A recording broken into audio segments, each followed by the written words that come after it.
Bonjour à vous. Alors, je voudrais évoquer 5 invraisemblances de l'islam. Alors, je voudrais tout d'abord rappeler ce que c'est qu'une invraisemblance.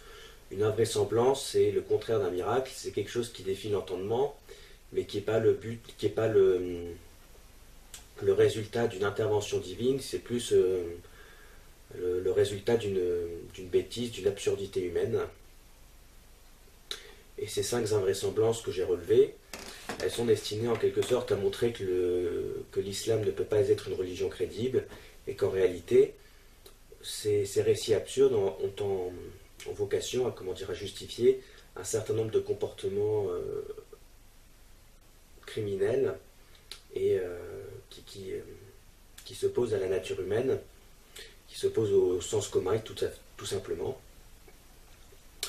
Voilà, alors je les ai pas, ces 5 exemples que j'ai relevés, je les ai tirés de ma maigre culture sur l'islam, puisque je ne connais pas tous ces récits par cœur, mais j'ai pris 5 exemples relativement connus, pour que d'une part ils soient également connus pour les gens qui regardent la vidéo, et tout simplement parce qu'il me semble assez emblématique de ce qu'est véritablement l'islam, à savoir quelque chose de...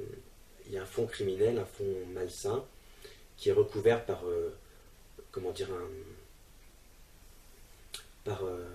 sous des atours religieux qui servent en quelque sorte à lui donner une justification. Et ces 5 invraisemblances sont classées en quelque sorte sont présentées par ordre croissant, si j'ose dire. La première sera pas la dernière évoquée sera vraiment totalement absurde. Alors la première que je voudrais soulever, c'est le fait que Mahomet ait eu beaucoup d'épouses et se soit complu qu'il ait eu un certain nombre d'épouses et qu'il se soit complu dans cet état de fait en prétendant entre guillemets les protéger. Enfin, quand je dis évidemment qu'il prétendait les protéger, c'est pas forcément ce que je pense, c'est la version que présente la religion musulmane, et disait oui, en fait, en quelque sorte, c'était des filles qui étaient brûlées par des païens. Il y avait des païens à l'époque, d'après eux, et il est arrivé, et pour les protéger, alors il les a en quelque sorte, il se les est tapés, tout simplement. Il les a... Et alors c'est tout à fait absurde pour plusieurs raisons. D'une part, parce que d'un point de vue historique, il n'y avait pas spécialement de païens qui pratiquaient ce genre de coutumes, et que d'autre part, les sources historiques attestent également que les femmes ont été les principales opposantes à Mahomet. D'ailleurs, ce n'est pas inintéressant de constater qu'il s'est passé la même chose avec Daesh. On a d'un côté, au sein des Kurdes, les femmes qui ont joué un rôle prépondérant à l'opposition à Daesh, et de l'autre côté, on a chez Daesh des gens qui violent les captives de guerre, les femmes qu'ils ont capturées, qui ne sont pas forcément des combattantes, d'ailleurs pas forcément des soldats. Ils les réduisent à l'état d'esclaves sexuels.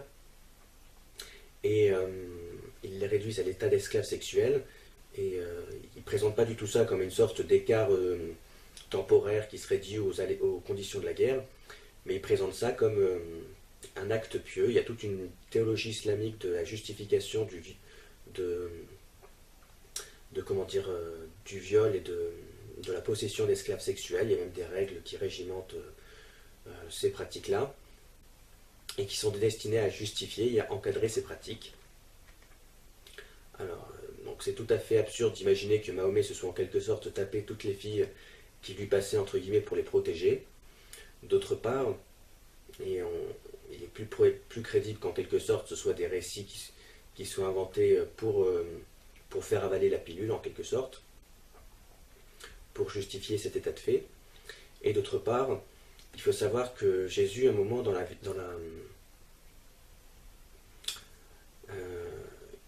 Jésus en aucun cas aurait...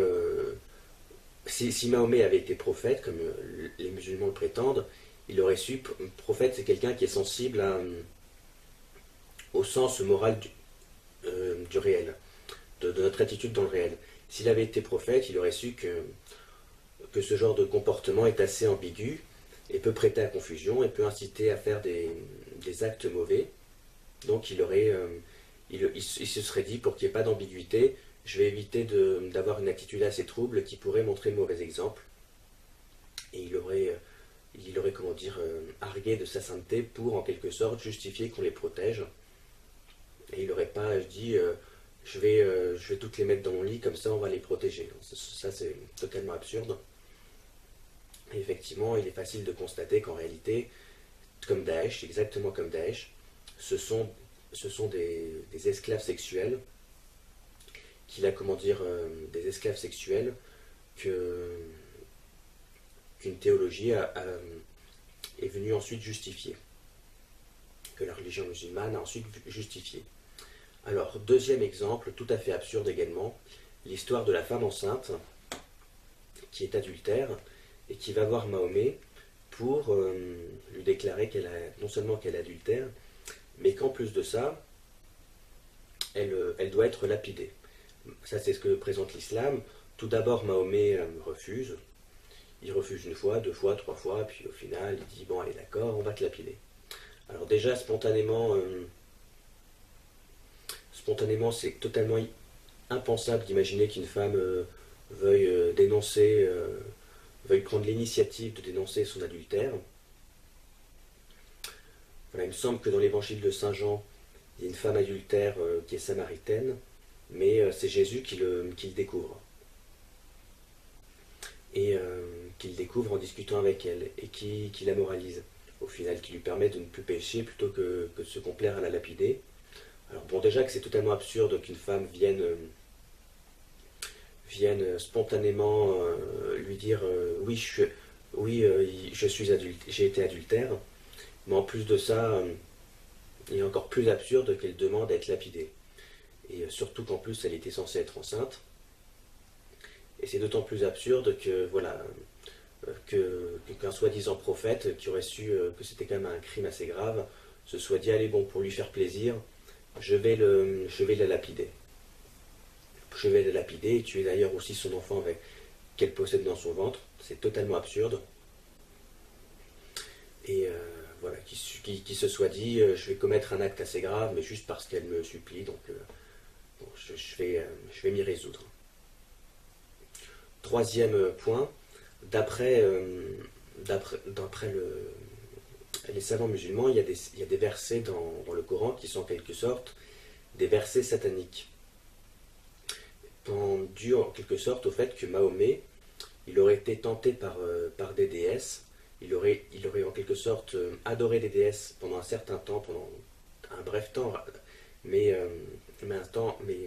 pendant un certain temps quand même, et au final, voilà, il aurait inscrit un certain nombre de choses dans le Coran à cause de ça, avant de revenir en quelque sorte à l'autre religion, mais finalement les versets auraient été quand même donnés, donc on serait obligé de les garder. Bon, alors il est tout à fait absurde d'imaginer d'une part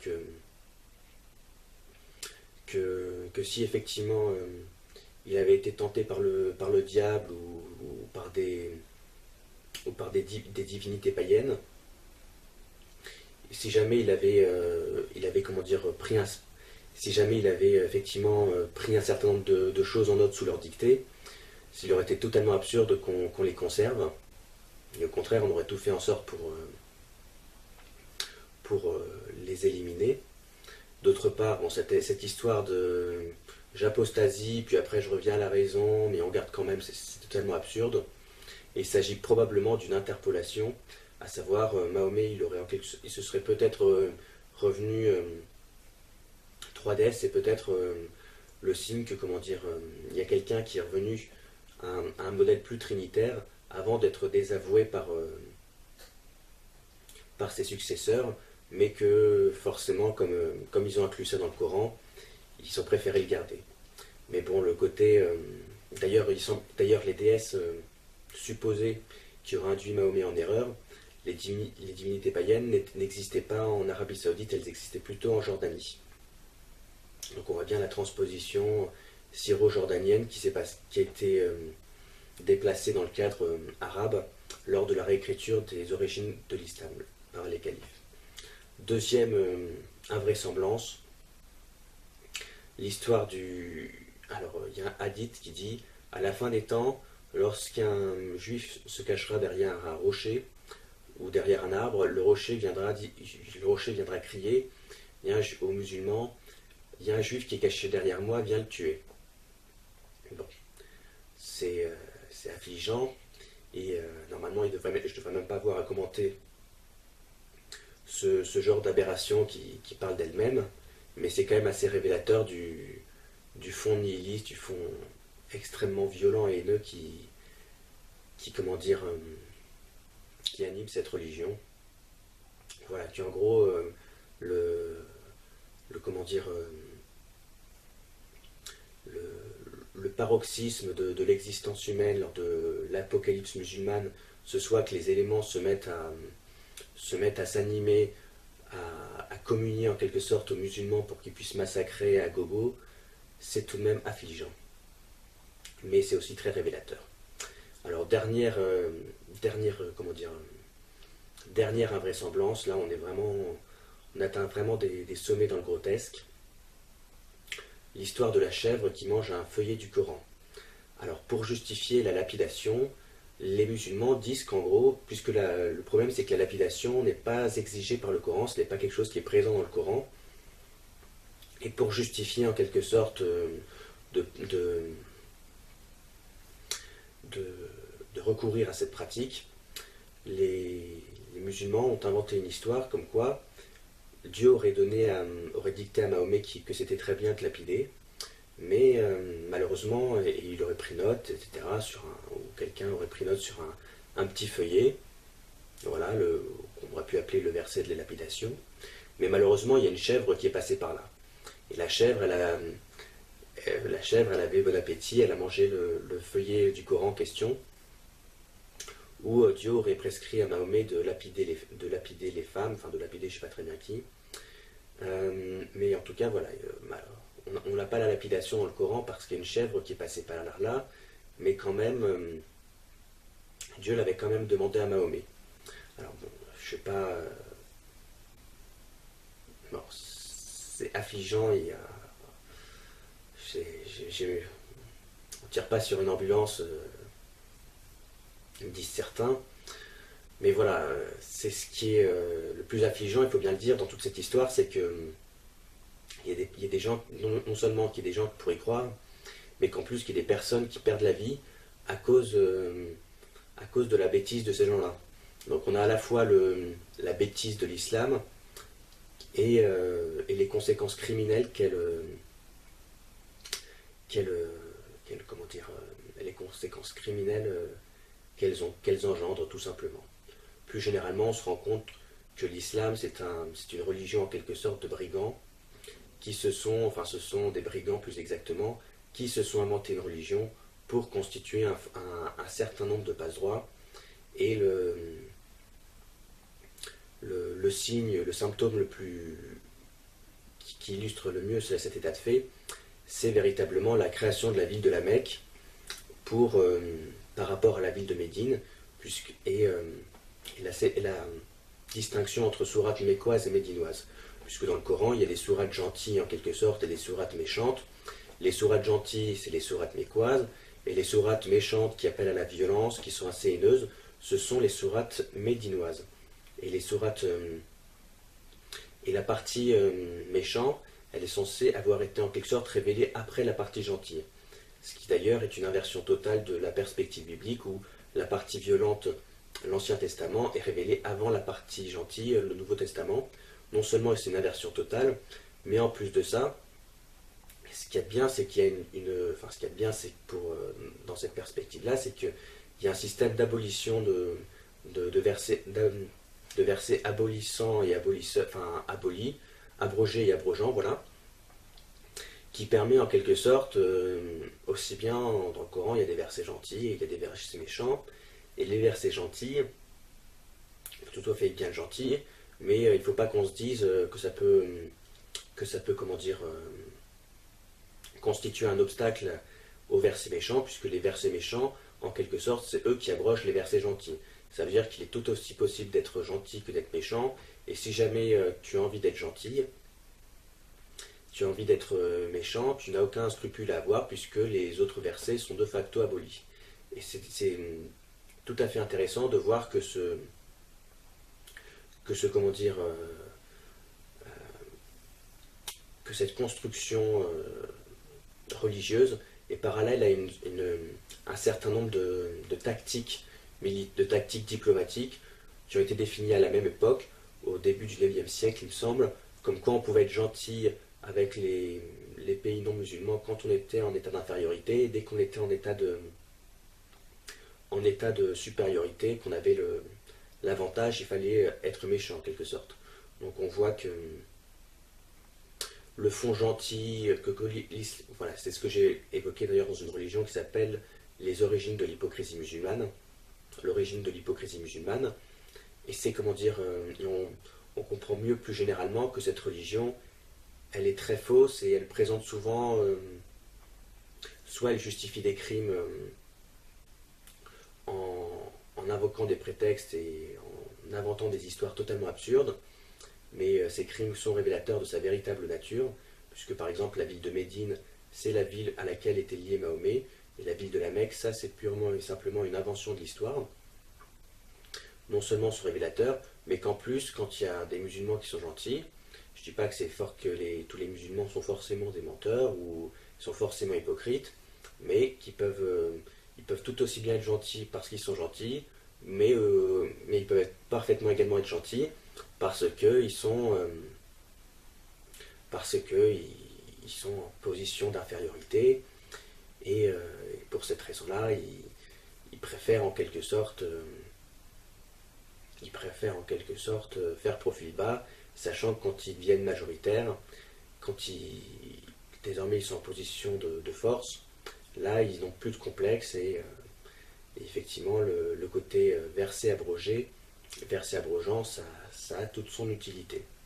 Donc voilà, on a des invraisemblances et je précise également que ces invraisemblances, non seulement elles n'élèvent pas l'homme parce que